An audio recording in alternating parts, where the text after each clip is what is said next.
YouTube ప్రేక్షకులకు నమస్కారం అండి. ఈరోజు మనం ప్రతిరోజు న్యూస్ పేపర్లో చూస్తుంటాం. రోడ్డు ప్రమాదాలు, యువత దుర్మరణం, లారీ యాక్సిడెంట్, కార్ యాక్సిడెంట్ ఇవన్నీ చూస్తున్నాం. దానికి కారణం ఎవరు? మనమే. మనమే అంటే బండి ఏదే వెహికల్ ఉందో ఆ డ్రైవ్ చేసేవారే దానికి కారణం. కానీ చాలామంది యువకులు వాళ్ళకు వెహికల్ చేతికి రాగానే వాళ్ళు ఏదో చాలా దాన్ని ఒక మ్యాజిక్ టైప్ నడుపుతూ వాళ్ళు దుర్మరణం పాలుగాక ఇవతల వాళ్ళ జీవితాలను కూడా బలిగొంటున్నారు. ఎందుకంత స్పీడ్ కంట్రోల్ లేని బండ్లు కనిపెడుతున్నారు. మినిమం 80 స్పీడ్తో వెళ్తుంటారు. వాళ్ళకి అదొక ఉత్సాహం. వాళ్ళే కాకుండా నడి వయస్కులు వాళ్ళు కూడా, మధ్య వయసు వాళ్ళు కూడా దాన్ని హెవీగా టూ వీలర్ వెహికల్ అయితే మరీ చాలా దారుణంగా నడుపుతున్నారు. రోడ్డు క్రాస్ కావాలంటే చాలా భయం అవుతుంది. పోలీసు వాళ్ళు ఉంటున్నారు, ట్రాఫిక్ డ్యూటీ చేస్తున్నారు, వాళ్ళు కూడా శ్రద్ధగా పట్టించుకోవట్లేదు. వాళ్ళకి ఒక సెల్ ఫోన్ దొరికింది, సెల్ ఫోన్ చూసుకుంటూ ఆ బాక్స్లో కూర్చొని చూస్తూ ఉంటారు సిగ్నల్స్. అదే ఎవరైనా విఐపీస్ మంత్రులు వస్తున్నారంటే అలర్ట్గా ఉండి పొద్దున్నే లేచి వాళ్ళు ఎంత డ్యూటీలో బందోబస్తు ఉంటారంటే మనకు ఆశ్చర్యం అనిపిస్తుంది. ట్రాఫిక్ కంట్రోల్ చేయడం, రోడ్లకు ఇరువైపులా ఉన్న కూరగాయలు అమ్మే వాళ్ళని కంట్రోల్ చేయడం, మనిషిని ఒక్కరిని కూడా నడవనియరు ఏదైనా విఐపీలు వస్తున్నారంటే. అదే జాగ్రత్తలు రోజు ఎందుకు ఉండవు? కనీసం మినిమం రోడ్డు క్రాస్ కావాలంటే ఒక 5 మినిట్స్. రోడ్డు మీద వెళ్ళేవాడికి కూడా భయం, ఎక్కడొచ్చి వెహికల్ గుద్దుకుంటుందోనని. ఇవన్నీ నేను చెప్తున్నాను, మీరు చూస్తున్నవే ప్రతి ఒక్కటి నిజమే. నిజం మాట్లాడిన వారిని ఎప్పుడు కూడా కఠినంగా చూస్తారు. ఈ ప్రపంచంలో నిజం మాట్లాడద్దు, ముక్కుసూటిగా ఏది అనకూడదు. అది ఉన్న వాస్తవం. రోడ్డు ప్రమాదాలు జరుగుతున్నాయి, మా వాడు చనిపోయాడు, దానికి బాధ్యులు ఎవరు? మనమే. హెవీగా స్పీడ్గా వెళ్ళడం అది ముఖ్యమా, అవసరమా? ఎంజాయ్మెంట్ అనేది మనం లైఫ్ అనేది మళ్ళీ వెళ్ళిపోతే ఎండింగ్ అవుతే మళ్ళీ రాదు. కొద్ది రోజుల జీవితానికి ఈ నాటకమైన ప్రపంచంలో దానికి వింత వింత ఫోజులు కొడుతూ రెచ్చిపోతూ బండ్లు స్పీడ్గా నడుపుతూ కార్స్ కూడా చాలా బాగా ఎక్కువ అయిపోయినాయి. రోడ్ల మీద వాళ్ళంత స్పీడ్ ఎవరు కూడా పోవట్లేదు. ట్రాఫిక్ రూల్స్ పాటించండి, హెల్మెట్ ధరించండి, ప్రతి ఒక్కరు కూడా ఫుట్పాత్ మీద నడవండి, సిగ్నల్స్ అనుసరించండి. ఇవన్నీ కూడా నిబంధనలు కొంతమంది ట్రాఫిక్ పోలీసులు చెప్తూ ఉంటారు, హెచ్చరికలు చేస్తూ ఉంటారు. దాన్ని ఎవరు పట్టించుకోరు. వాళ్ళ తీరు వాళ్ళే నడుపుతున్నారు. ఇతర వాళ్ళను ప్రాణాలు వాళ్ళు బలిగాక మనను అమాయకులైన జీవులను కూడా ఈ ప్రపంచం నుంచి తొందరగా నిష్క్రమించేటట్టు చూస్తున్నారు. వాళ్ళు చనిపోక ఇతర వాళ్ళని కూడా చావగొడుతున్నారు. ఆటోలు ఆటోస్ ఏ వెహికల్ అయినా చూడండి ఎంత స్పీడ్గా వెళ్తున్నారో. డ్రంక్ అండ్ డ్రైవ్ కేసులు నమోదు చేశారు. వాడు తాక మానుతున్నాడా? వాడి కఠినమైన శిక్షలు విధించాలి. అట్లాంటప్పుడే కంట్రోల్ అవుతారు. డ్రైవింగ్ లైసెన్స్ ఉందా, ఇవన్నీ పట్టించుకుంటారు పోలీసులు. ఎందుకంటే ఎక్కడో ఒక కాడ ఉంటారు, వాళ్ళని చెక్ చేస్తూ ఉన్నారు. చెక్ చేసినప్పుడు ఏం చేస్తారు? ఫైన్ రాస్తారు.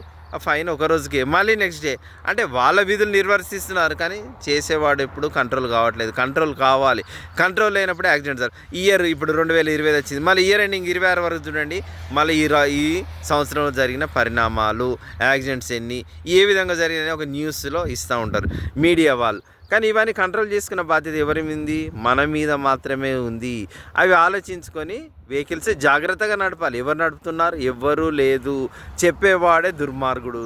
చేసే వాళ్ళని చూస్తూ పోవాలి. మంచి మాటలు చెప్పే వాళ్ళకి ఈ సమాజంలో స్థానం లేదు. నేను యూట్యూబ్ ఛానల్లో చేస్తున్నాను, ఈ మధ్యకాలంలో చేస్తున్నాను. నాకు కూడా విచిత్రం అనిపిస్తుంది. మేము చేస్తున్నాం, వీడియోలు చేస్తున్నాం, బాగానే మాట్లాడుతున్నాం, ప్రతి ఒక్కటి చేస్తున్నాం. సబ్స్క్రైబ్ కొడుతున్నారు, తీసేస్తున్నారు. అది ఎందుకు కొట్టాలి, ఎందుకు తీసేయాలండి? దానివల్ల మనకి ఏమైనా లాభం వస్తుందా? మీడియాకు ఏది లేదు. ప్రతి ఒక్కటి అంతే. ప్రతి విషయాన్ని క్షుణ్ణంగా మాట్లాడిన వారికి ఎవరికి వ్యూస్ రావు, మాట్లాడరు, లైక్లు కొట్టరు.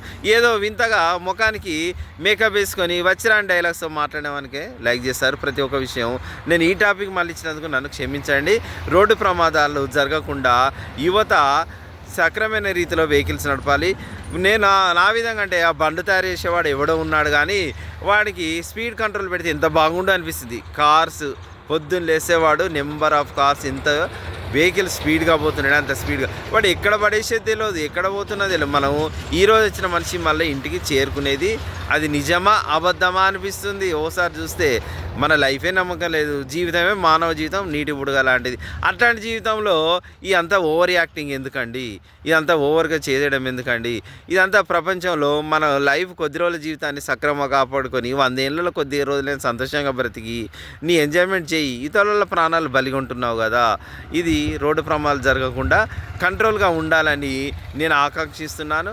నా మాటలు నిజమేనే నమ్ముతున్నారు. మీకు అన్నీ తెలిసిన వీడేదో సోదిరామాని చెప్తున్నాను అనుకోండి.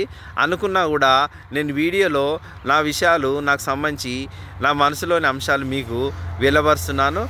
మీరు తప్పకుండా ఈ వీడియోని చూడండి. ఒకవేళ మీకు నచ్చితే లైక్ చేయండి, దానిలో బలవంతమేం లేదు. షేర్ చేయండి. చాలా ధన్యవాదాలండి. నాకు ఈ అవకాశాన్ని నేను వినియోగించుకుంటున్నాను. చాలా కృతజ్ఞతలతో నేను ఈ అంశం మీద రోడ్డు ప్రమాదాలు యువత కాకుండా మధ్య వయస్కుల వాళ్ళు కూడా చాలా కొంచెం ఆలోచిస్తున్నటువంటి చాలా థ్యాంక్స్ అండి. ధన్యవాదములు. థ్యాంక్స్. నేను ఇలా చెప్తున్నందుకు మీరేమీ అపార్థం చేసుకోవద్దు. మన జీవితం మన చేతిలో ఉంది, మన భవిష్యత్తు మన గుప్పిట్లో ఉంది. వేగం వద్దు, మనకు ప్రాణం ముద్దు అనేది మనకు అన్నీ తెలిసిన కొటేషన్తో మనం పాటించాలి. సక్రమంగా మన ఇంట్లో మనం వెళ్ళాలి, హాయిగా జీవించాలి. మన కుటుంబ సభ్యులకు దూరం కావద్దు, మధ్యలోనే మన ప్రాణాలు అంతం చేసుకోవద్దని నా విన్నపం.